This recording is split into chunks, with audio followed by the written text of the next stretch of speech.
यशोदानन्दन व्रज जनरञ्जन यशोदानन्दन व्रज जनरञ्जन यमुना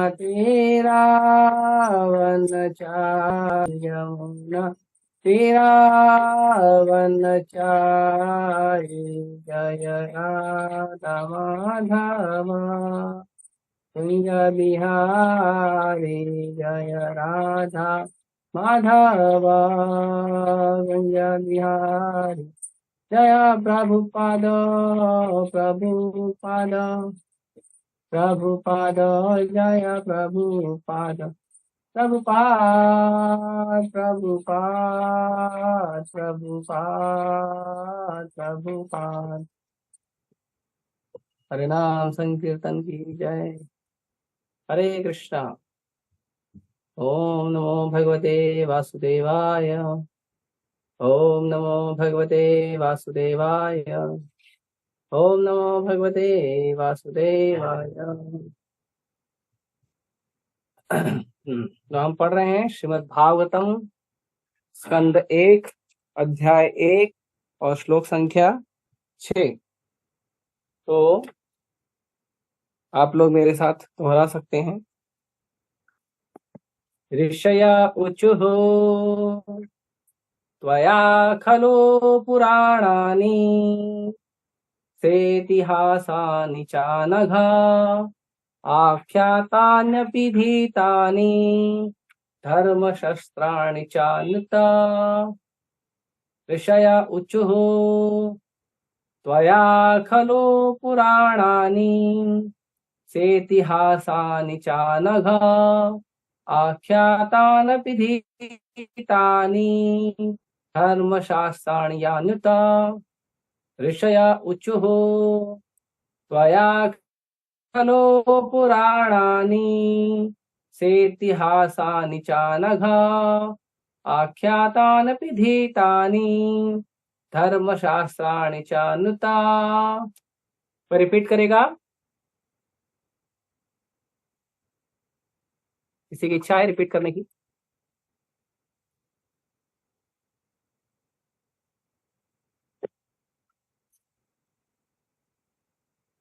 कोई नहीं करेगा? ठीक है, आगे बढ़ते हैं। हाँ, वेरी गुड। कौन है? करिए, रिपीट करिए। ऋषयः ऊचुः त्वया खलु पुराणानि सेतिहासानि चानघ आख्यातान्यप्यधीतानि धर्मशास्त्राणि यान्युतः। Very good. और कोई करना चाहता है?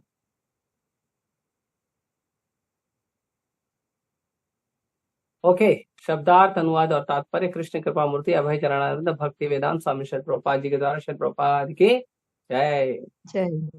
ऋषयः ऋषियों ने ऊचुः कहा त्वया आपके द्वारा खलु निश्चय ही पुराणानि परिपूर्वक वेदों को जिनमें रोचक कथाएं हैं स इतिहासानि इतिहासों समेत च तथा अनघा समस्त पापों से मुक्त आख्यातानि कहा गया अपि यद्यपि अधीतानि सुपठित धर्मशास्त्राणि प्रगतिशील जीवन के लिए सही निर्देश देने वाले शास्त्र ग्रंथ यानी ये सब व्याख्या की गई है।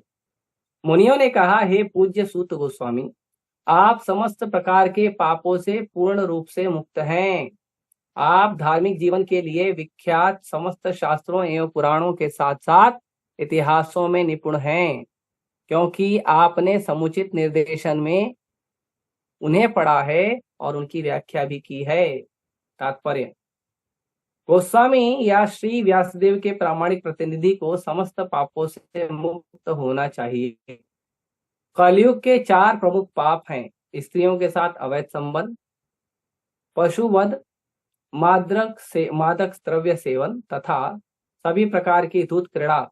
किसी गोस्वामी को व्यासासन पर बैठने का तभी साहस करना चाहिए जब वह इन सभी पापों से मुक्त हो। जो उपयुक्त पापों से रहित न हो और जो आचरण से निष्कलंक न हो, उसे व्यास आसन पर न बैठाया जाए। उसे न केवल इन सभी पापों से मुक्त होना चाहिए, अपितु समस्त शास्त्रों में या वेदों में पारंगत होना चाहिए। पुराण भी वेदों के ही अंग हैं, एवं महाभारत या रामायण जैसे इतिहास भी वेदों के ही अंग हैं। आचार्य अथवा गोस्वामी को इन ग्रंथों से पूर्ण रूप से अवगत होना चाहिए। उनको पढ़ने की उपेक्षा अपेक्षा उनका श्रवण तथा उनकी व्याख्या कीर्तन अधिक महत्वपूर्ण है। केवल श्रवण तथा व्याख्या द्वारा शास्त्रों के ज्ञान को आत्मसात किया जा सकता है। श्रवण का अर्थ है सुनना तथा कीर्तन का अर्थ है कहना। श्रवण तथा कीर्तन ये दोनों विधियां प्रगतिशील आध्यात्मिक जीवन के लिए अति आवश्यक हैं। जिन लोगों ने उपयुक्त स्रोत से विनय पूर्वक श्रवण करके दिव्य ज्ञान को भली भांति समझ लिया है, वे ही इस विषय की समुचित व्याख्या कर सकते हैं। ओम अज्ञानतिमिरान्धस्य ज्ञानाञ्जनशलाकया चक्षुरुन्मीलितं येन तस्मै श्रीगुरवे नमः। श्रीचैतन्यमनोभीष्टं स्थापितं येन भूतले स्वयं रूपः कदा मह्यं ददाति स्वपदान्तिकम्। वन्देऽहं श्रीगुरु श्रीयुतापदकमलं श्रीगुरून् वैष्णवांश श्रीरूपं साग्रजातं सहगणा रघुनाथान्वितं तं सजीवं साद्वैतं सावधूतं परिजनसहितं कृष्णचैतन्यदेवं श्रीराधा कृष्णपादान् सहगणा ललिता श्रीविशाखान्वितांश। नमो विष्णुपादाय कृष्णपृष्ठाय भूतले श्रीमते भक्तिवेदांत स्वामिनिति नामिने। नमस्ते सारस्वते देवे गौरवाणी प्रचारिणे निर्विशेषा शून्यवादी पाश्चात्य देशतारिणे। नमो महावदन्याय कृष्ण प्रेम प्रदायते कृष्णाय कृष्ण चैतन्य नाम्ने गौरतुषे नमः। हे कृष्ण करुणा सिंधु दीनबंधु जगतपते गोपेश गोपिका कांत राधा कांत नमोस्तुते। तप्त कांचन गौरांगी राधे वृंदावनेश्वरी वृषभानुसुते देवी प्रणमामि हरिप्रिये। वाञ्छाकल्पतरुभ्यश्च कृपा सिन्धुभ्यैव च पतितानां पावनेभ्यो वैष्णवेभ्यो नमो नमः। जय श्री कृष्ण चैतन्य प्रभु नित्यानंद श्री अद्वैत गदाधर श्रीवासादि गौर भक्तवृंद। हरे कृष्णा कृष्णा कृष्णा हरे हरे, हरे राम राम राम हरे हरे।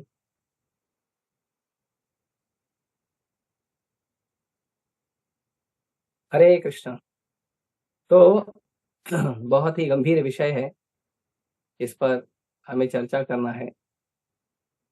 ये गंभीर विषय इसलिए है क्योंकि मैं इस विषय में जो व्याख्या की गई है उतना योग्य बना नहीं हूँ। इसीलिए आप सभी वैष्णवों से प्रार्थना है, यदि आप लोग आशीर्वाद देंगे तो मैं शायद थोड़ा सा प्रयास कर पाऊंगा।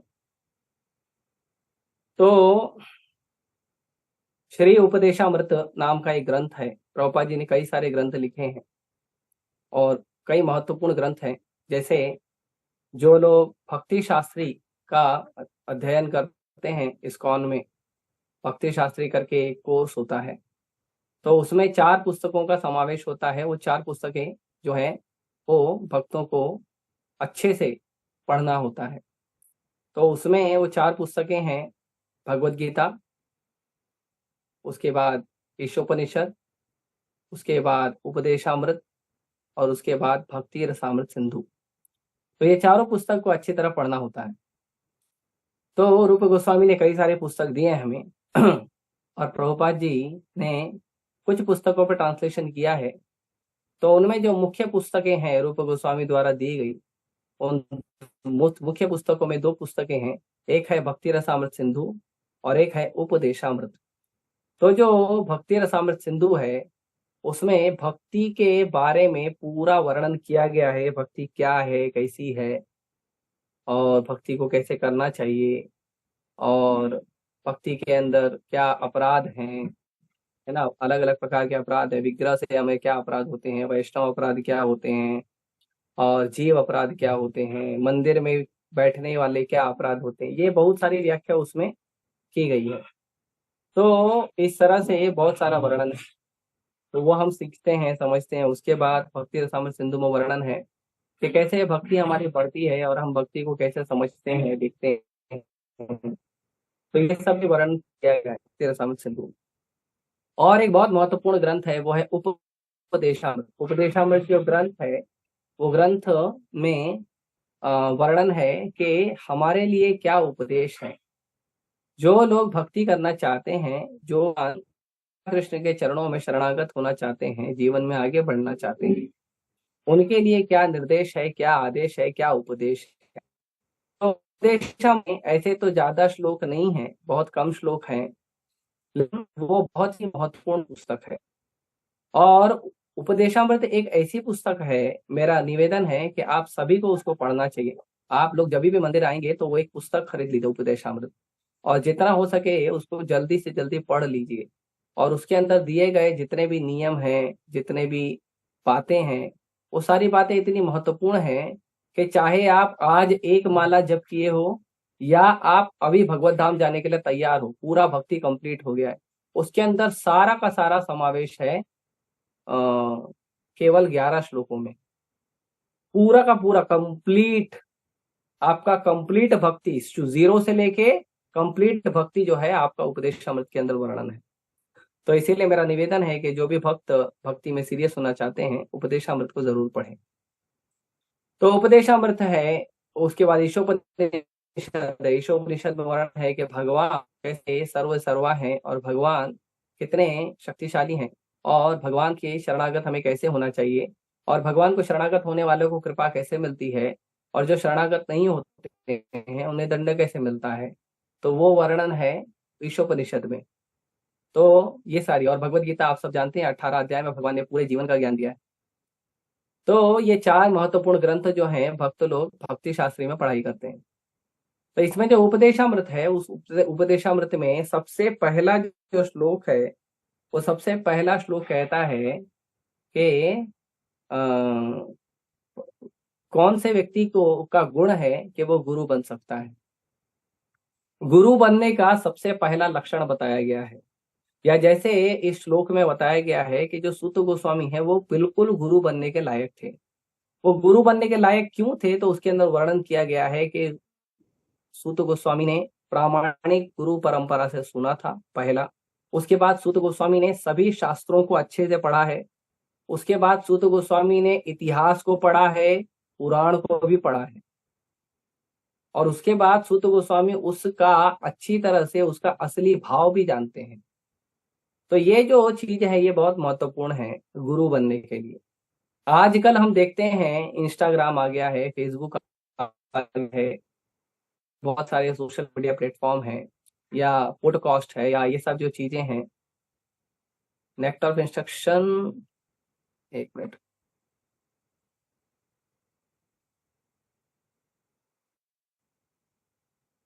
या Upadeshamrita means nectar of instruction, correct. तो हाँ, उपदेशामृत को नेक्टर ऑफ इंस्ट्रक्शन भी कहते हैं। तो ये जो जितने भी सोशल मीडिया प्लेटफॉर्म आ गए हैं, एक पॉडकास्ट करके आता है, वो आता है। उसके बाद अलग अलग बड़े बड़े प्लेटफॉर्म है जहाँ पे लोग लेक्चर देते हैं, जहाँ पे अपने व्यूज रखते हैं। फिर उसके बाद कुछ कॉमेडी चैनल्स हैं, कुछ कॉमेडी प्लेटफॉर्म हैं, बहुत सारे लोग बहुत सारा ज्ञान देते हैं, है ना। और ऐसे लोगों से लोग क्या करते हैं, ज्ञान प्राप्त करते हैं। लेकिन हमको ये समझना चाहिए कि गुरु बनना इतना आसान नहीं है। आपके मन में कुछ भी कचरा है, उस कचरे को आप कहना चाहते हो, दुनिया को बताना चाहते हो, और उसके बाद आपकी वाहवाही करने के लिए आपको 10 आदमी मिल जाते हैं, उसका मतलब नहीं है कि आप गुरु बन गए हो। क्योंकि भागवतम कहता है कि यदि आप मूर्ख हो और आप मूर्खता का ज्ञान दे रहे हो, तो आपका गुणगान करने वाले भी आपको वही मिलेंगे जिस प्रकार का क्वालिटी का ज्ञान आप दुनिया को देते हो। अगर आप मूर्ख ज्ञान दोगे तो मूर्ख लोग ही आपका गुणगान करेंगे, मतलब आपके जितने शिष्य बनेंगे सब मूर्ख होंगे पहले से, क्योंकि आप ज्ञान सही नहीं दे रहे हो, आप मूर्ख ज्ञान दे रहे हो। तो ये बहुत महत्वपूर्ण है हमें समझना। भागवता में और एक वर्णन आता है, प्रभुपाद जी कई बार वैज्ञानिक और जो हमारे अधार्मिक नास्तिक पॉलिटिशियन उनके बारे में कहते हैं, अंधा यथांधे रूपनीय माना, कि एक अंधा दूसरे अंधे को अगर सड़क पार कराएगा तो कैसी परिस्थिति होगी। पहला अंधा होगा, उसको भी एक्सीडेंट होने के चांसेस है, और उसके पीछे जितने चल रहे हैं उनका भी एक्सीडेंट होने के चांसेस है। अगर पहला अंधा आगे आगे चल रहा है, वो कुएं में गिर गया, तो उसके पीछे जितने अंधे चल रहे हैं वो सब भी कुएं में गिर जाएंगे। तो ये बहुत महत्वपूर्ण है कि जो गुरु है वो गुरु का दृष्टि बहुत क्लियर होना चाहिए। तो उपदेशामृत में वर्णन किया गया है, जैसे तात्पर्य की शुरुआत में प्रभुपाद जी बताते हैं कि एक शब्द बहुत महत्वपूर्ण उपयोग किया गया इस श्लोक में, और वो है अनघ। अनघ मतलब अघ मतलब पाप। ऐसे अघासुर नाम था, भगवान कृष्ण ने एक असुर को मारा था जो बड़ा अजगर का रूप लेके आया था, पाइथन का रूप लेके आया था। जो अजगर का रूप लेके आया था, भगवान ने उसका वध किया, तो वो अजगर का नाम था अघासुर। अघ मतलब बहुत पापी था। और कैसा पापी था? अघा, बहुत ज्यादा पापी था। वो इतना ज्यादा पापी था कि उसको दंड देने के लिए ब्रह्मा जी भी डरते थे। ब्रह्मा जी भी डरते थे कि उसको दंड कैसे दिया जाए, क्योंकि वो इतना ज्यादा पापी था और वो किसी से डरता नहीं था और सबसे लड़ाई कर लेता था। तो ब्रह्मा जी भी भयभीत होते थे उस अघासुर को मारने के लिए। तो वो अघासुर था, तो अघ मतलब पाप। भगवान भगवत गीता में भी अर्जुन को एक जगह कहते हैं अनघ, हे अनघ। अनघ मतलब निष्पाप, जिसके अंदर कोई पाप नहीं है, जो पूरी तरह से पाप से मुक्त है। तो प्रभुपाद जी कहते हैं कि जो गुरु बनता है, जो लोगों का मार्गदर्शन करता है, उस व्यक्ति को पाप से पूरी तरह मुक्त रहना चाहिए।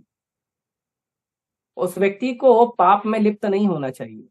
और प्रभुपाद जी उदाहरण के लिए देते हैं कि इस्कॉन के जो 4 नियम हैं, जो धर्म के 4 सिद्धांत को बचाने का प्रयास करते हैं, वो नियम का पालन करना बहुत आवश्यक है। इसमें प्रभुपाद जी बताते हैं चारों के चारों नियम में सबसे पहला क्या है? किसी प्रकार का मांसाहार नहीं करना, किसी भी प्रकार का तमोगुणी आहार नहीं करना चाहिए। कोई भी प्रकार का मांस हो, अंडा हो, मछली हो, और वेजिटेबल में भी जिसमें तामस हो, लहसुन है, कांदा है, मशरूम है, मसूर की दाल है, जिसमें तामस होता है, जिसमें तामसी गुण होते हैं, वो नहीं खाना चाहिए।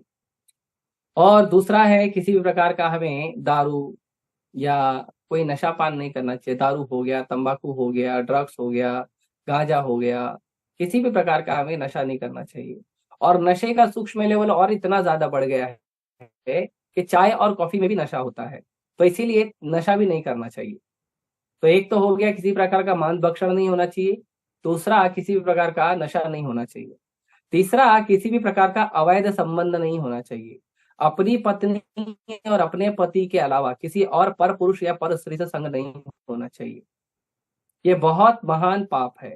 प्रभुपाद जी एक जगह यहाँ तक कहते हैं कि पर पुरुष या पर स्त्री का संग जो हम करते हैं, जो अवैध संबंध होता है, वो भक्ति में सबसे बड़ी बाधा है।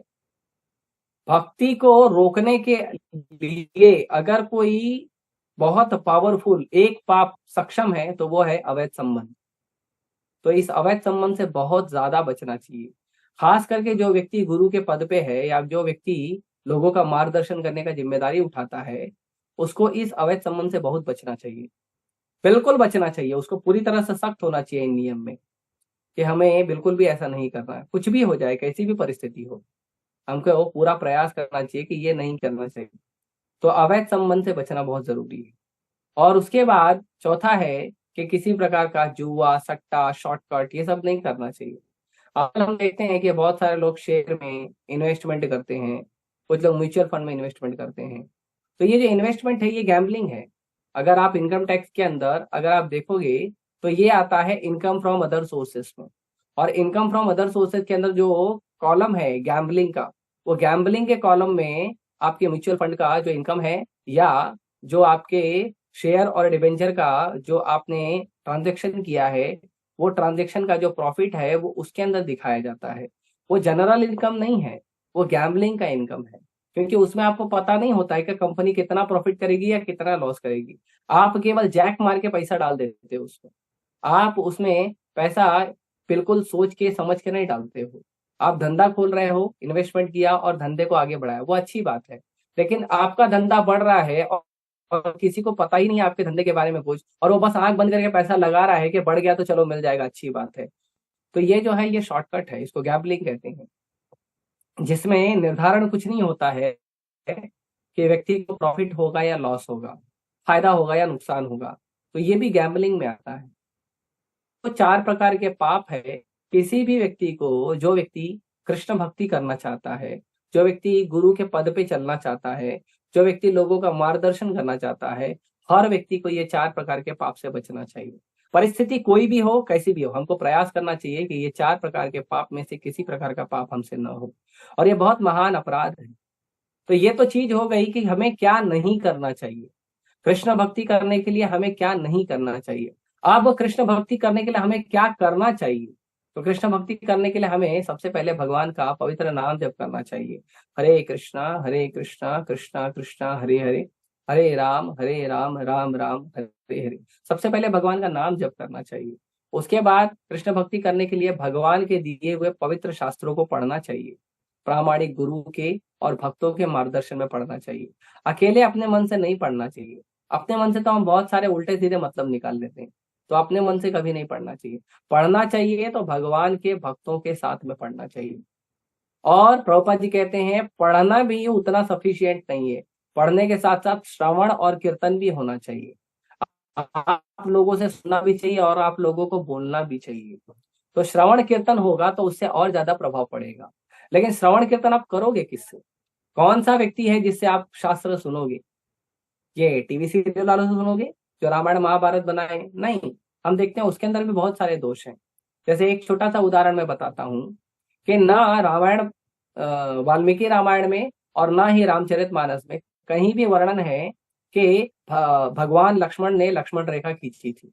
लक्ष्मण रेखा का कोई वर्णन ही नहीं है, ना रामचरितमानस में है और ना वाल्मीकि रामायण में। लेकिन लक्ष्मण रेखा को बॉलीवुड वालों ने या जो टीवी सीरियल वालों ने उसको नया पैदा कर दिया और वो बहुत फेमस हो गया। और आज भी वो लोग शब्द उपयोग करते हैं कि लक्ष्मण रेखा पार मत करिए, मर्यादा पार मत करिए। तो लक्ष्मण रेखा नाम का कोई चीज ही नहीं है, लेकिन उसको लोग डाल देते हैं। दूसरा और एक मैं उदाहरण बताता हूं कि माता द्रौपदी ने कभी भी कहा नहीं था दुर्योधन को कि अंधे का बेटा अंधा। माता द्रौपदी ने कभी नहीं कहा था। क्यों? क्योंकि माता द्रौपदी जो है वैष्णवी है, भगवान के शुद्ध भक्त है। और शुद्ध भक्त जिसके अंदर दोष होता है ना, उसमें भी दोष नहीं देखते हैं। दुर्योधन में हजारों लाखों दोष थे, लेकिन पांडवों ने कभी दोष देखा नहीं। पांडव बार बार यही याचना करते थे, ठीक है जो आपकी मर्जी, जो भी आपने बोला ठीक है, हमको किसी तरह से हमारा हिस्से का राज्य दे दो, क्योंकि हम क्षत्रिय हैं, हम वैश्य का काम नहीं कर सकते, ब्राह्मण का काम नहीं कर सकते, शूद्र का नहीं कर सकते, क्षत्रिय का काम सीखा, इसके लिए क्षत्रिय बनना है, इसीलिए आप हमें थोड़ा सा राज्य दे दीजिए जिसको हम शासन करेंगे। तो इसीलिए ब्राह्मणों, जो पांडव हैं, पांडव ने कभी भी दुर्योधन का या दुर्योधन एंड पार्टी का कभी भी उनके अंदर दोष नहीं देखा, क्योंकि ये शुद्ध भक्त हैं। तो ये जो वर्णन आता है, जो द्रौपदी माता ने कहा अंधे का बेटा अंधा, ये वर्णन है ही नहीं महाभारत में, लेकिन इस डाल दिया टीवी सीरियल में। और इसके ऊपर बहुत सारा डिस्कशन होता है, बहुत सारा डिस्कशन होता है लक्ष्मण रेखा पे, द्रौपदी माता के शब्द पे, जबकि वो चीज एग्जिस्ट ही नहीं करती है। तो ये प्रमाण है कि जब लोग गलत माध्यम से या गलत जगह से जब लोग ज्ञान लेंगे धर्म का या शास्त्रों का, तो लोगों का गलत बुद्धि होगा। लोग और भी बहुत सारे प्रश्न पूछते हैं, ऐसा क्यों, ये क्यों, राम ने ये क्यों किया, कृष्ण ने ये क्यों किया। तो जब लोग मुझसे पूछते हैं तो लोगों को मैं पहला प्रश्न पूछता हूँ कि ये जो आप मुझे ज्ञान पूछ रहे हो, ये जो आप मुझे प्रश्न पूछ रहे हो, ये प्रश्न जो आपको आया है, तो ये जो ज्ञान आपने लिया है राम के बारे में, कृष्ण के बारे में, सीता के बारे में, राधा के बारे में, ये ज्ञान आपको कहाँ से प्राप्त हुआ? सबसे पहला मेरा यही प्रश्न होता है। और आप विश्वास मानिए, मैं जितने लोगों को ये प्रश्न पूछा हूं, उसमें से आज तक एक व्यक्ति ने भी नहीं कहा है कि मैंने शास्त्र से पढ़कर ये पूछा है। सब लोग कहते हैं मैंने टीवी में देखा, मैंने सीरियल में देखा, मैंने मूवीज में देखा, मैंने व्हाट्सएप पे देखा, मैंने फेसबुक पे देखा, मैंने इंस्टाग्राम पे देखा, मैंने रील में देखा, ये सब बोलते हैं। तो अगर आपके गुरु सोशल मीडिया हैं, अगर आपके गुरु गूगल बाबा हैं, तो आप भक्ति में कभी आगे नहीं बढ़ोगे। क्योंकि गूगल बाबा और सोशल मीडिया जो है, ये चार प्रकार के जो अपराध हैं, ये चार प्रकार के जो नियम है इस्कॉन के, इससे बचे हुए नहीं है। वो अवैध संबंध भी करते हैं, मान भक्षण भी करते हैं, नशापान भी करते हैं, जुआ सट्टा भी खेलते हैं। तो इसके लिए ऐसे लोगों से ज्ञान मत लीजिए, ये हमारे गुरु नहीं है। हमारे गुरु हैं वैष्णव, हमारे गुरु हैं भगवान के शुद्ध भक्त, वो हमारे गुरु हैं। हर कोई हमारा गुरु नहीं बन सकता है। इसीलिए गुरु की योग्यता उपदेशामृत में पहले श्लोक में की गई है, वाचो वेगम, मनसः क्रोध वेगम, जिह्वा वेगम, उदर उपस्थ वेगम, एतान वेतान यो विषयेत धीर, सर्वामपि माम पृथ्वीं स शिष्यात्। तो रूप गोस्वामी कहते हैं वाचो वेगम, सब 6 प्रकार के वेग हैं, 6 प्रकार के। पहला वेग है वाचो वेगम, अपने शब्द का वेग, अपने वचन का वेग संभालिए। एक बहुत बड़ी कहावत है कि व्यक्ति का आचरण आप तब तक नहीं पता कर सकते हो जब तक वो उसका मुंह नहीं खुलता है। मुंह खुलते ही पता चल जाता है कि उस व्यक्ति का आचरण क्या है, उसका चरित्र क्या है। इसीलिए भक्तों को बहुत सतर्क होना चाहिए कि कौन से व्यक्ति से हमको संबंध रखना है।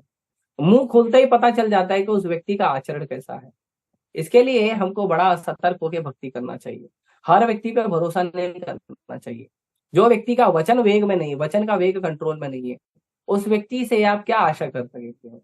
कभी भी आपको कुछ उल्टा बोल देगा, कोई ऐसे शब्द बोल देगा जो आपको नुकसान पहुंचाएगा। तो अपने वचन पर वेग रखना, और वचन पे वेग रखने का सबसे बड़ा पावरफुल तरीका है केवल शास्त्रों सम्मत बात कहें। वचन पे वेग रखने का सबसे आसान तरीका है केवल कृष्ण कथा के संबंध में बात करें, केवल शास्त्र सम्मत बात करें और कुछ बात न करें। ये बहुत महत्वपूर्ण है। तो लोग बोलेंगे, अरे प्रभु जी, आप तो हमको इतना बंधन में डाल रहे हो, क्या हम अपने घर परिवार के हालचाल की भी बात न करें? क्या हम नात रिश्तेदार और मित्रों से हालचाल की भी बात न करें? करिए, लेकिन आप सीखिए कि नात में, रिश्तेदार में, घर में, परिवार में, मित्रों से बात कैसे की जाती है। उसके लिए भागवतम पढ़िए, उसमें पूरा वर्णन है। भागवतम पढ़ने में ज्यादा समय लगता है तो कम से कम कृष्णा बुक ले लीजिए, इस्कॉन की जो कृष्णा बुक है वो ले लीजिए अपनी भाषा में, और उसमें पढ़िए और उसमें देखिए कि भगवान ने कैसा कैसा व्यवहार किसके किसके साथ किया है। माँ के साथ कैसे किया, पिता के साथ कैसे किया, मित्र के साथ कैसे किया, पत्नी के साथ कैसे किया, मित्रों के साथ कैसे किया, गाय के साथ कैसे किया, बछड़ों के साथ कैसे किया, नदी के साथ कैसे किया, पेड़ के साथ कैसे किया, बलराम के साथ कैसे किया, असुरों के साथ कैसे किया। भगवान ने किसके किसके साथ कैसा कैसा संबंध बनाया और भगवान के भक्तों का संबंध कैसा है, ये हमको शास्त्र को पढ़ के पता चलता है। बड़े दुख की बात है कि आज लोग शास्त्र से नहीं सीखना चाहते हैं, आज लोग सोशल मीडिया से सीखना चाहते हैं। और सोशल मीडिया से सीख सीख के लोग ऐसा ऐसा व्यवहार कर रहे हैं जो बिल्कुल भी विपरीत है शास्त्र के। और कई बार लोग बोलते हैं क्या करूं, अब ये मेरा स्वभाव बन गया है। लेकिन मान्यवर आपका स्वभाव गलत है। आपका जो भी स्वभाव आपने बनाया है सोशल मीडिया को देखकर, गलत लोगों का संग करके, उस स्वभाव को बदलिए। यदि आपको कृष्ण भक्ति करना है तो आपको वो स्वभाव बदलना बहुत आवश्यक है। अगर आप वो स्वभाव को नहीं बदलेंगे तो आप आगे कैसे बढ़ेंगे। जैसे मान लो आप चले गए टीचर का जॉब करने के लिए, टीचर का जॉब करने चले गए, और आप अपने गली मोहल्ले के अंदर जैसे आप भाषा का उपयोग करते हो वैसी भाषा का उपयोग अगर आप टीचर के पद पर भी करोगे तो कौन आपको टीचर बोलेगा? आपको कौन टीचर बोलकर बुलाएगा? यदि आप सभ्य लोगों के समाज में जाओगे, जहाँ पे सभ्य लोग हैं, जहाँ पे अच्छे लोग हैं, और वहां पे अपने गली और मोहल्ले के में जो लोकल लैंग्वेज आप यूज करते हैं, अगर वो गली मोहल्ले के लोकल लैंग्वेज आप यूज करके वहां पे लोगों से बात करेंगे, जहाँ पे सभ्य लोग हैं, जहाँ साधु लोग हैं, तो कौन आपसे बात करेगा, कौन आपसे संबंध रखेगा? इसीलिए भक्ति में जब आप आते हैं, भक्तों के पास जब आप आते हैं, तो प्रयास करिए अपना व्यवहार धीरे धीरे धीरे धीरे धीरे धीरे शास्त्र सम्मत बनाइए। हम समझते हैं ये एक दिन का काम नहीं है, ये 2 दिन का काम नहीं है, ये एक हफ्ते का काम नहीं है, ये एक महीने का, एक साल का काम नहीं है। इसके लिए कई दिन लग सकते हैं, कई महीने लग सकते हैं, कई साल लग सकते हैं। लेकिन कम से कम विचार तो रखिए कि हमें सुधरना है। विचार तो रखिए कि हमें पाप मुक्त होना है। विचार तो रखिए कि हमारे वचन अच्छे होने चाहिए। भगवत गीता में भगवान वचन के, वाणी के की तपस्या के बारे में कहते हैं, और भगवान कहते हैं कि जो वाणी की तपस्या है वो बहुत महत्वपूर्ण है। हाँ, तो भगवान कहते हैं वाणी की तपस्या कैसी होनी चाहिए? भगवान कहते हैं सत्य होना चाहिए, लेकिन लोगों को प्रिय लगना चाहिए। और सत्य भी होना चाहिए, प्रिय भी होना चाहिए, और लोगों को ऐसा लगना चाहिए कि मेरे अच्छे के लिए बोल रहा है। बहुत महत्वपूर्ण है। देखिए भगवान क्या कहते हैं, भगवान कहते हैं अनुद्वेग करम वाक्यम। सबसे पहले आपका जो शब्द है वो दूसरे के हृदय में उद्वेगना, दूसरे के हृदय में क्रोध, दूसरे के हृदय में गुस्सा नहीं प्रकट करना चाहिए। सबसे पहला आपका वाक्य का ये गुण होना चाहिए। उसके बाद भगवान कहते हैं सत्यम। उसके बाद ऐसा नहीं है कि किसी के हृदय को दुख पहुंच रहा है तो मैं झूठ बोल दूं, नहीं, आप सच बोलिए। सच बोलकर उसके ऐसा सच बोलिए कि उस व्यक्ति के मन में आपके लिए उद्वेगना ना है, उस व्यक्ति के मन में आपके लिए क्रोध ना है। हाँ, सत्यम। तो कोई बोलेगा लेकिन सत्य बोलूंगा तो सत्य तो कड़वा होता है। नहीं, भगवान बोलते हैं प्रिय हितम। ऐसा शब्द बोलो जो दूसरे के हृदय में उद्वेगना उत्पन्न न करे, सच हो और दूसरों को प्रिय लगे, और दूसरों को ऐसा लगे कि ये मेरे हित के लिए है, ये मेरे भले के लिए है। तो ये है वाणी की तपस्या। और ये वाणी की तपस्या जो है वो जब तक हम अच्छे से नहीं करते हैं तब तक भक्ति में हम आगे कैसे बढ़ेंगे, हम दूसरे भक्तों से बात कैसे करेंगे। तो हमको धीरे धीरे धीरे धीरे इसके अंदर सुधार लाना चाहिए। हाँ, उसके बाद रूप गोस्वामी कहते हैं वाचो वेगम, उसके बाद मनसह क्रोध वेगम। उसके बाद रूप गोस्वामी कहते हैं मन के ऊपर कंट्रोल करिए और क्रोध के ऊपर कंट्रोल करिए। ये बहुत महत्वपूर्ण है। वाणी, मन और क्रोध, ये तीनों पे कंट्रोल आज के समय पे आप देखोगे किसी का नहीं है, किसी का नहीं है। और दुर्भाग्य है कि माता पिता भी अपने बच्चों को ये कंट्रोल नहीं सिखाते हैं। पहले सिखाया जाता था, पहले कहा जाता था, सिखाया जाता था, बच्चों को तुरंत मार दिया जाता था, डांट दिया जाता था। आज के समय तो हम देखते हैं बच्चे को गोद में लिया रहता है और बच्चा जब उनके दोस्त को गाली देता है तो बोलते हैं देखो क्या बात है यार, तुम्हारा बेटा गाली देना सीख गया। लेकिन वही बच्चा जब छोटा है गाली दे रहा है तो लोगों को अच्छा लगता है, जब वही बच्चा बड़ा होकर गाली देता है तो लोग उसको थप्पड़ लगाते हैं। लेकिन थप्पड़ लगाने का आपको अधिकार नहीं है, क्योंकि आपने बच्चे को गाली सिखाया है।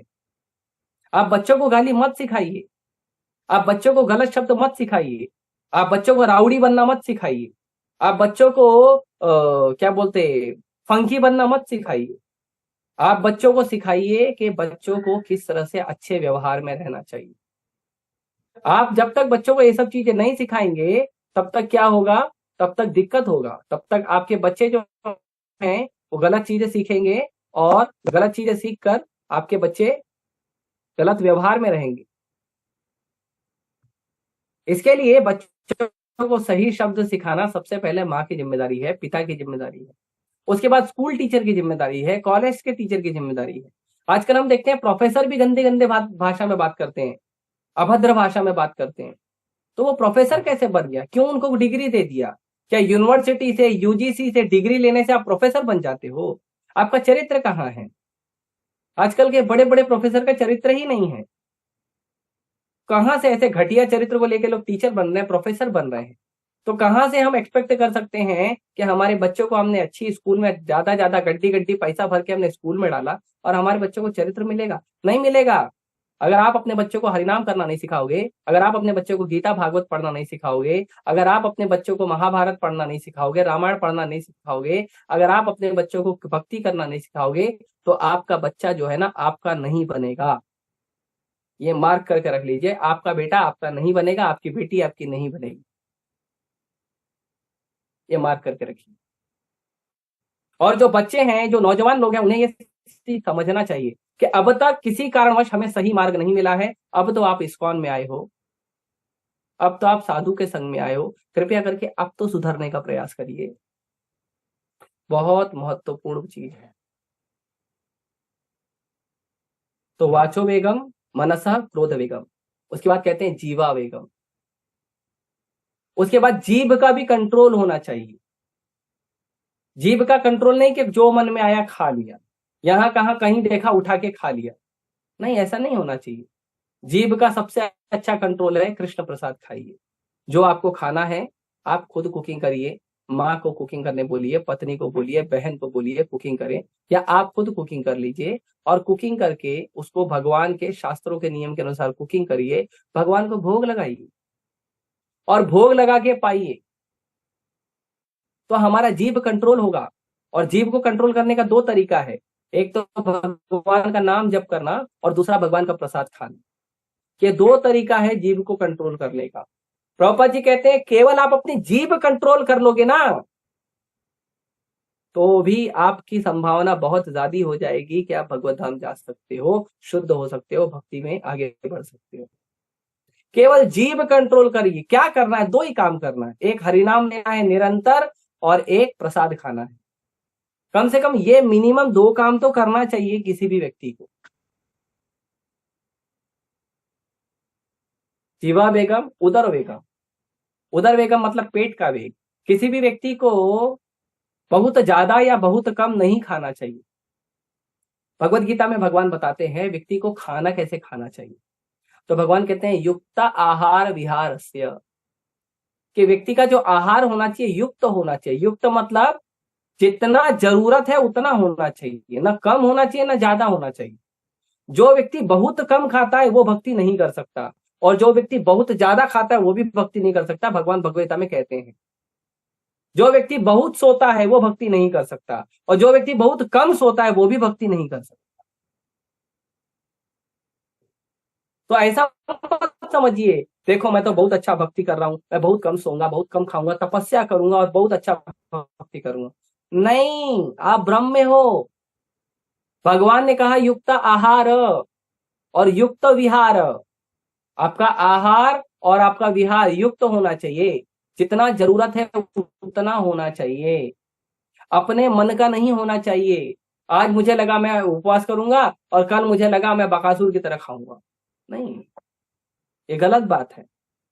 तो ये होना चाहिए उदर उदर वेगन। और उपस्थ वेगन मतलब जो हमारी जनेन्द्रियां हैं उसका भी वेग होना चाहिए, उसमें भी कंट्रोल होना चाहिए। और जनेन्द्रिय में कंट्रोल कैसे होगा? जनेन्द्रिय में कंट्रोल होगा जब आप जीभ का और पेट का वेग संभालेंगे, क्योंकि ये तीनों एक ही लाइन में आते हैं। तो अगर जीभ का और पेट का वेग संभालेंगे तो क्या होगा? हमारे जनेन्द्रिय का वेग अपने आप रुकेगा। और उसके लिए हमको जनेन्द्रिय का वेग रुकने के लिए जो अवैध संबंध है उस पर ध्यान देना चाहिए। अवैध संबंध या उससे संबंधित कोई भी बात चर्चा नहीं करनी चाहिए, या उसके बारे में जैसे लोग टीवी देखते हैं, मूवी देखते हैं, मैगजीन पढ़ते हैं, सब नहीं करना चाहिए, क्योंकि इससे हमारे हृदय का वेग बढ़ता है, आवेश बढ़ता है। तो हमको उसको ध्यान देना चाहिए। तो जो व्यक्ति ये 6 वेगों को कंट्रोल करता है, रूप गोस्वामी कहते हैं कि वो व्यक्ति इतना क्वालिफाइड हो जाता है कि वो पूरी पृथ्वी पे जाकर लोगों को शिष्य बना सकता है। वो व्यक्ति पूरी पृथ्वी पर जाकर गुरु बन सकता है। सोचिए, इतना पावर है। अगर आपने इन 6 वेगों को संभाल लिया, पाप को रोक लिया, तो आप क्या कर सकते हो? पूरी पृथ्वी पर जाकर लोगों को शिष्य बना सकते हो, लोगों के गुरु बन सकते हो और लोगों को मार्गदर्शन दे सकते हो। क्यों?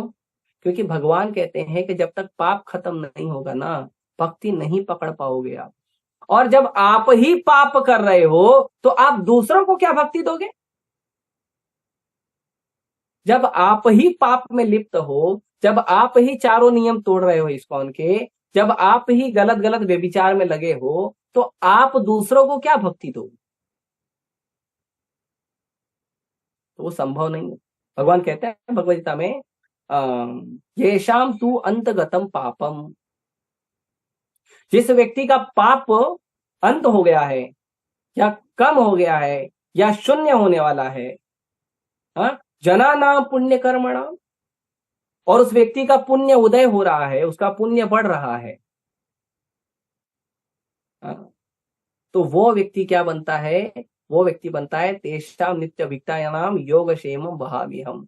भगवान कहते हैं वो व्यक्ति हमेशा मेरी सेवा में लगा रहता है, हमेशा मेरी भक्ति में लगा रहता है। किसका? जिसका पाप खत्म हो गया है, जिसका भक्ति बढ़ रहा, पुण्य बढ़ रहा है। तो इसीलिए भक्ति करने के लिए बहुत जरूरी है हमें दो चीज का याद रखना, क्या करना है, क्या नहीं करना है। करना है हमें क्या? भगवान का भक्ति से संबंधित कार्यों को आगे बढ़ाना है। और क्या नहीं करना है? जो जो चीज धर्म के विरुद्ध है, जो जो चीज पापमय है, उससे दूर जाना है। ये दो चीज करना चाहिए।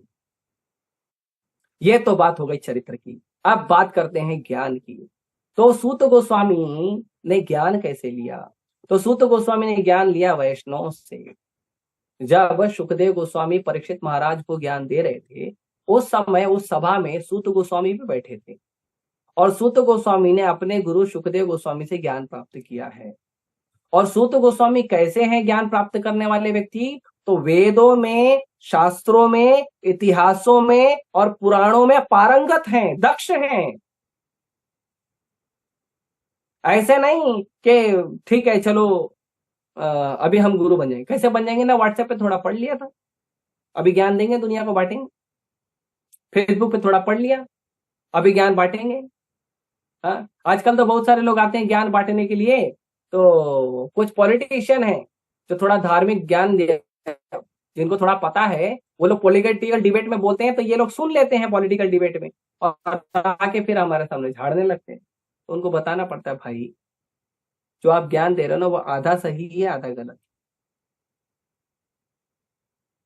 अब आधा सही तो चलो ठीक है, काम आ जाएगा, आधा गलत क्या काम आएगा? तो ऐसा ज्ञान नहीं लेना चाहिए। भगवान कहते हैं कौन गुरु बन सकता है, भगवत गीता में। भगवत गीता में भगवान बताते हैं कि गुरु कौन बन सकता है, गुरु की योग्यता क्या है, गुरु को कैसे शरणागत होना चाहिए।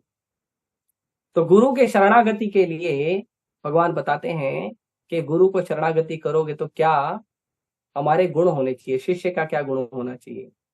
तो भगवान बताते हैं कि तद विद्धि प्रणिपाते न, सबसे पहले प्रणाम करिए, उनको दंडवत प्रणाम करिए। जो व्यक्ति को आप गुरु मानते हो, गुरु स्वीकार करो, पहले उनको जाके प्रणाम करिए।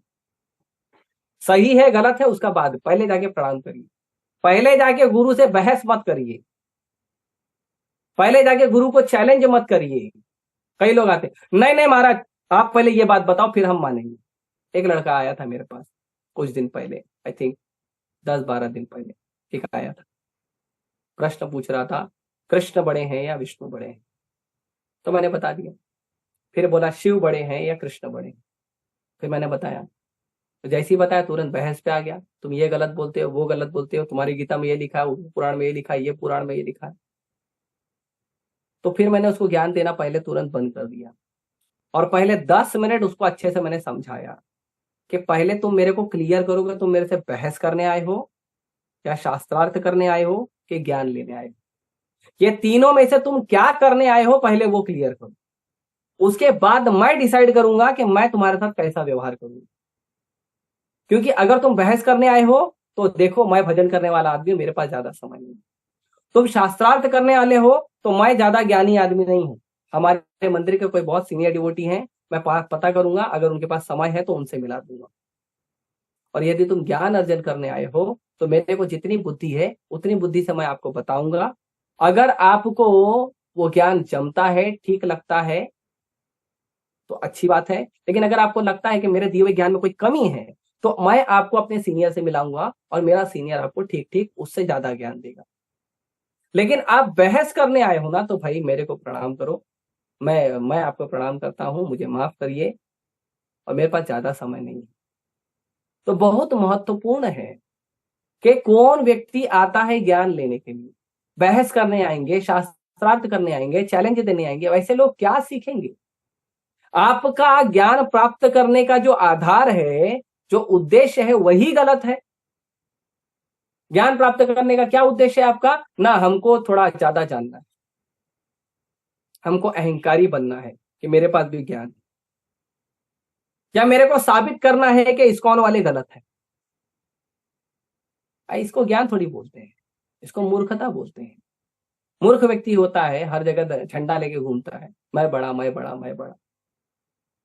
ये अच्छी बात नहीं है, भक्तों को ऐसा नहीं करना चाहिए। आपको कुछ भी पूछना है, आइए भक्तों के पास बैठिए, प्रणाम करिए और जिज्ञासा करिए, निवेदन करिए।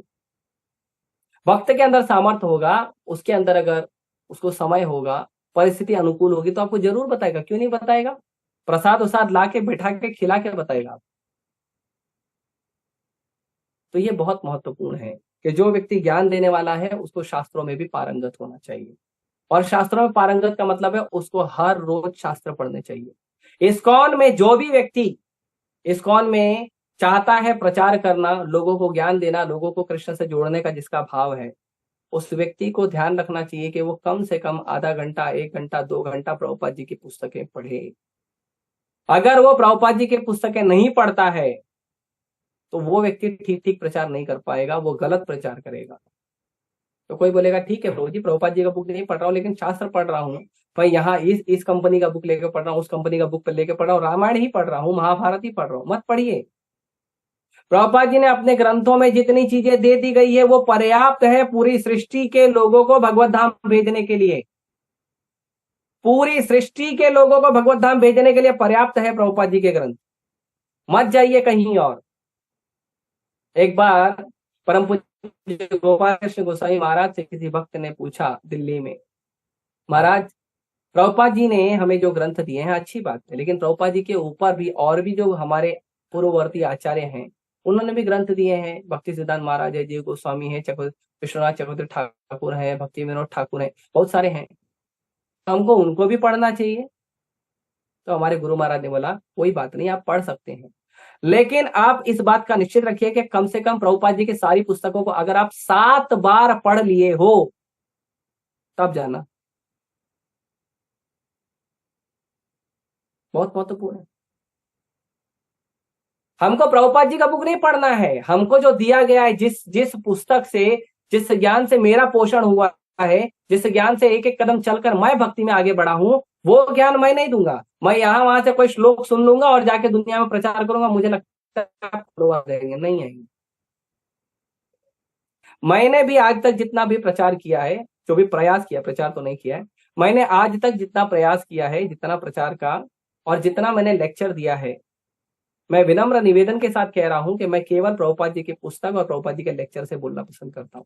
और प्रभुपाद जी के पुस्तक और लेक्चर सुनकर जो हमारे वरिष्ठ भक्त बोलते हैं उनको सुनकर मैं बोलता हूं, मैं और कहीं से अलग से प्रिपरेशन नहीं करता। एक बार मैंने जो अक्षोणी सेना होती है, एक अक्षोणी कितना होता है, तो एक भागवतम लेक्चर था, अंग्रेजी में मैंने भागवतम लेक्चर दिया, तो उसमें मैंने एक अक्षोणी कितना होता है उसका मैंने वर्णन किया। वर्णन करने के बाद जब मेरा क्लास खत्म हो गया, उसके बाद मुझे कम से कम 10 भक्तों ने पूछा कि प्रभु जी आप महाभारत पढ़ना चालू कर दिए क्या? तो मैं बोला मैं महाभारत तो नहीं पढ़ रहा हूं। तो बोले प्रभु जी लेकिन आपने इतना सटीक, इतना परफेक्ट अक्षोणी सेना का वर्णन कैसे किया? तो मैंने कहा भाई प्रभुपाद जी की पुस्तकों में 9वें स्कंद में इसका वर्णन है, क्या जरूरत है अलग से जाके खोलने की? प्रभुपाद जी ने सारा वर्णन किया है, चाहे भगवान राम की लीला हो, चाहे भगवान कृष्ण की लीला हो, चाहे चैतन्य महाप्रभु की लीला हो, चाहे नरसिंह हो, वराह हो, परशुराम हो, कोई भी लीला हो, प्रभुपाद जी ने सब कुछ एक्सप्लेन किया है उनके पुस्तकों में, उनके लेक्चर्स में। पहले प्रभुपाद जी को तो ध्यान से पालन करने का प्रयास करिए। आप सोचिए अगर मैं प्रभुपाद जी के लिए ईमानदार नहीं बनूंगा तो जिस जनता को मैं प्रचार कर रहा हूं वो मेरे लिए ईमानदार कैसे बनेगी? जब मैं ही अपने गुरु, अपने आचार्य के लिए ईमानदार नहीं हूं तो जिस जनता को मैं प्रचार कर रहा हूं मेरे लिए कैसे ईमानदार बनेगी? ऐसा व्यक्ति गुरु नहीं बनना चाहिए, और ऐसे व्यक्ति को गुरु न बने तो अच्छा है। और ऐसा व्यक्ति अगर आपका गुरु है ना तो आप उसको गुरु मत स्वीकार करिए। मेरा निवेदन है, कोई व्यक्ति ज्ञान दे रहा है ना, गुरु बन रहा, उसको पूछिए आप प्रभुपाद जी कितना पढ़ते हैं। अगर वो प्रभुपाद जी का बुक रेगुलर नहीं पढ़ता ना, उसको प्रणाम कर दीजिए आप। बहुत महत्वपूर्ण है, क्योंकि हमारी चेतना जो है, एक तो मनुष्य जीवन बड़ा दुर्लभ मिला है, उसमें भी अगर हम शास्त्रों का ठीक से पालन नहीं करेंगे, अपने आचार्यों को फॉलो नहीं करेंगे, तो हम क्या आगे बढ़ेंगे? कैसे आगे बढ़ेंगे बताइए? तो इसीलिए बहुत महत्वपूर्ण है शास्त्रों में पारंगत होना। तो सूत गोस्वामी के अंदर ये बहुत सारे गुण थे। एक तो वो निष्पाप थे, दूसरे वो शास्त्रों में पारंगत थे, तीसरा उन्होंने गुरु शिष्य परंपरा सुना था। उन्होंने पान पट्टी पे खड़े होकर नहीं सुना था, चाय की टपरी पे खड़े होकर नहीं सुना था, ट्रेन के डब्बे में खड़े होकर नहीं सुना था, लोकल बस में खड़े होकर नहीं सुना था, सड़क पर फुटपाथ पर खड़े होकर नहीं सुना था, उन्होंने गुरु परंपरा से सुना था। तो ज्ञान कहां से आना चाहिए? ज्ञान गुरु परंपरा से आना चाहिए। तो ये बहुत ही महत्वपूर्ण श्लोक है हम जैसे सीखने वाले साथ, ये कि हमें कैसे सीखना चाहिए, कैसे आगे बढ़ना चाहिए, कैसे पाप को रोकना चाहिए, कैसे शास्त्रों को पढ़ना चाहिए, कैसे गुरु शिष्य परंपरा से सुनना चाहिए, कैसे भक्तों से संबंध बनाना चाहिए। ये बहुत महत्वपूर्ण है हम सबके लिए। नहीं तो फैशन वाली भक्ति होगी तो अच्छी बात नहीं है। फैशन वाली भक्ति होगी तो रिजल्ट भी भगवान फैशन वाला ही देंगे, और ओरिजिनल भक्ति होगी तो रिजल्ट भगवान ओरिजिनल देंगे। तो ये फैसला हमारा है, हमें जैसा भक्ति करेंगे भगवान वैसा देंगे। और भगवान कृष्ण एकदम पक्का बनिया है, एकदम क्लियर कहते हैं, ये यथामम प्रपद्यन्ते ताम तथैव भजामि हम। भैया तुम जिस भाव से मेरे पास आओगे भैया मैं उसी भाव से तुमसे व्यवहार करूंगा, एकदम क्लियर। तो अगर तुम भगवान के साथ फैशन वाली भक्ति करोगे तो भगवान रिजल्ट फैशन वाला देंगे, और अगर भगवान के ओरिजिनल भक्ति करोगे तो रिजल्ट ओरिजिनल वाला देंगे। अगर चैलेंज करने वाली भक्ति करोगे तो रिजल्ट चैलेंज वाला मिलेगा। आपका फैसला है, कृष्ण आपके हैं, आप कृष्ण के हो। जैसा आप व्यवहार करोगे वैसा पुरस्कार पाओगे। बड़ा आसान है, बड़ा सिंपल है, बड़ा सुंदर है। ठीक है, हरे कृष्ण। शिल प्रभुपाद की जय। किसी को कोई प्रश्न है तो पूछ सकता है।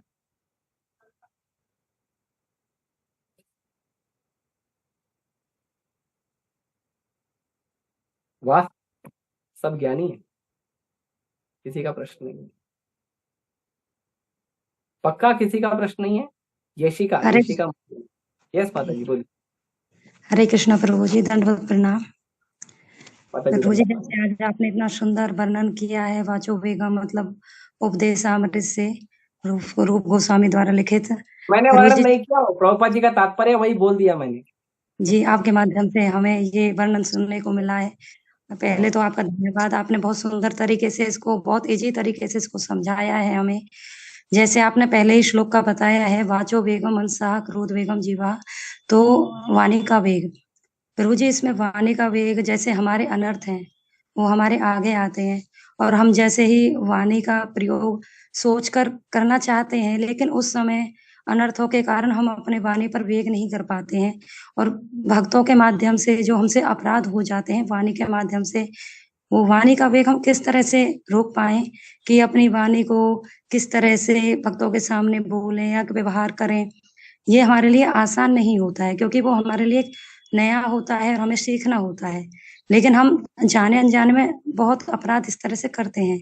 तो कृपया हमें थोड़ा ये बताइए कि हम वाणी के माध्यम से अपनी वाणी पर कैसे वेग लगाएं। वैसे हरे तो माता जी, ऐसे तो मेरा भी ऐसे कंट्रोल नहीं है। मैं भी प्रयास कर रहा हूँ, आप लोग मुझे आशीर्वाद दीजिए कि मैं भी कर पाऊँ। और दूसरा कि यदि हम शास्त्रों को रोज पढ़ेंगे तो हमारी चेतना शास्त्र सम्मत बनेगी, तो हमसे, हमारे मुंह से भी शास्त्र ही निकलेगा। सबसे बड़ा महत्वपूर्ण बात यह है कि जैसा हम आहार लेते हैं, जैसा हम आहार लेंगे वैसा हम हमारे साथ व्यवहार होगा, वैसा प्रचार होगा। तो जो हम ज्ञान लेंगे वो ज्ञान हमारे मुंह से निकलेगा। इसीलिए यदि हम प्रभुपाद जी के ग्रंथों को लगातार रोज रोज पढ़ेंगे तो हमारे मुंह से प्रभुपाद जी के ग्रंथों के ही शब्द निकलेंगे, और हम बार बार यही व्यवहार याद रखेंगे। कृष्ण ने ऐसा बोला, बलराम ने ऐसा बोला, राधा रानी ने ऐसा बोला, सीता ने ऐसा बोला, यशोदा मैया ने ऐसा बोला, नंद महाराज ने ऐसा बोला, श्री रामा ने ऐसा बोला, सुदामा ने ऐसा बोला, सुबल ने ऐसा बोला। ये हमारा चेतना हो। तो सबसे पहले इसके लिए जरूरी है हम लोग आदत डालें प्रभुपाद जी के ग्रंथों को पढ़ें। दूसरा जरूरी है कि प्रयास करिए कि जितना हो सके उतना जल्दी आपका 16 माला पूरा हो जाए।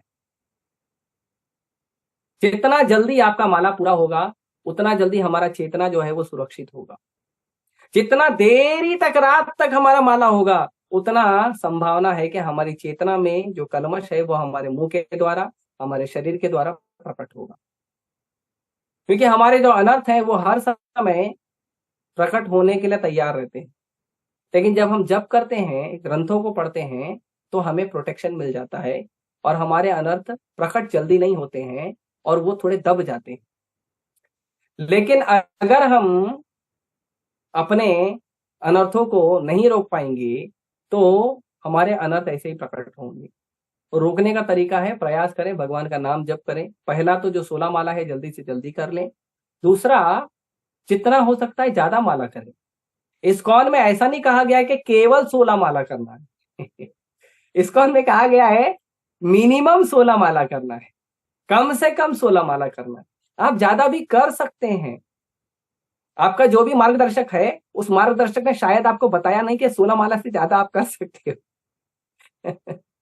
नहीं, करना है, बहुत महत्वपूर्ण है। केवल 16 माला नहीं करना है, मिनिमम 16 माला करना। तो आप ज्यादा नाम जप करिए, ज्यादा शास्त्रों को पढ़िए, प्रयास कीजिए प्रभुपाद जी के ग्रंथों को पढ़ने का। हमें बल मिलेगा, हमारी वाणी में कंट्रोल आएगा। ठीक है मत। हरे कृष्ण। और हरे किसी का कोई कृष्ण। प्रश्न है? प्रभु जी, इसी प्रश्न में और एक जिज्ञासा फिर से उत्पन्न हो गई है। आपने जैसे बताया कि हमको भगवान के बारे में बात करना चाहिए अपनी वाणी के माध्यम से, लेकिन कभी ऐसा हो जाता है कि भगवान के बारे में ही हम वर्णन करते हैं, क्योंकि भक्तों में आने के बाद तो एक ही हमारा बोलना यही हो जाता है, भगवान के विषय में ही बातें करते हैं, लेकिन हम उनको ओवरफ्लो कर देते हैं, बहुत ज्यादा बोलने लग जाते हैं। ये हो जाता है। इस वे को कैसे कंट्रोल करें कि कम शब्दों में, थोड़े में ही हम भगवान का जो बोलने का इच्छा अंदर से आता है, ओवर कंट्रोल होता है, जिसको हम कंट्रोल नहीं कर पा रहे हैं। अभी भी आप समझ रहे होंगे, मैं बोलने का तरीका वही हो गया है, मैं कंट्रोल नहीं कर पा तो रही माता हूँ। जी, सिंपल तरीका ये है, अभ्यास करिए। जब आप चलना सीखे थे तो पहले दिन से ही एकदम दौड़ने लगे थे क्या? नहीं ना।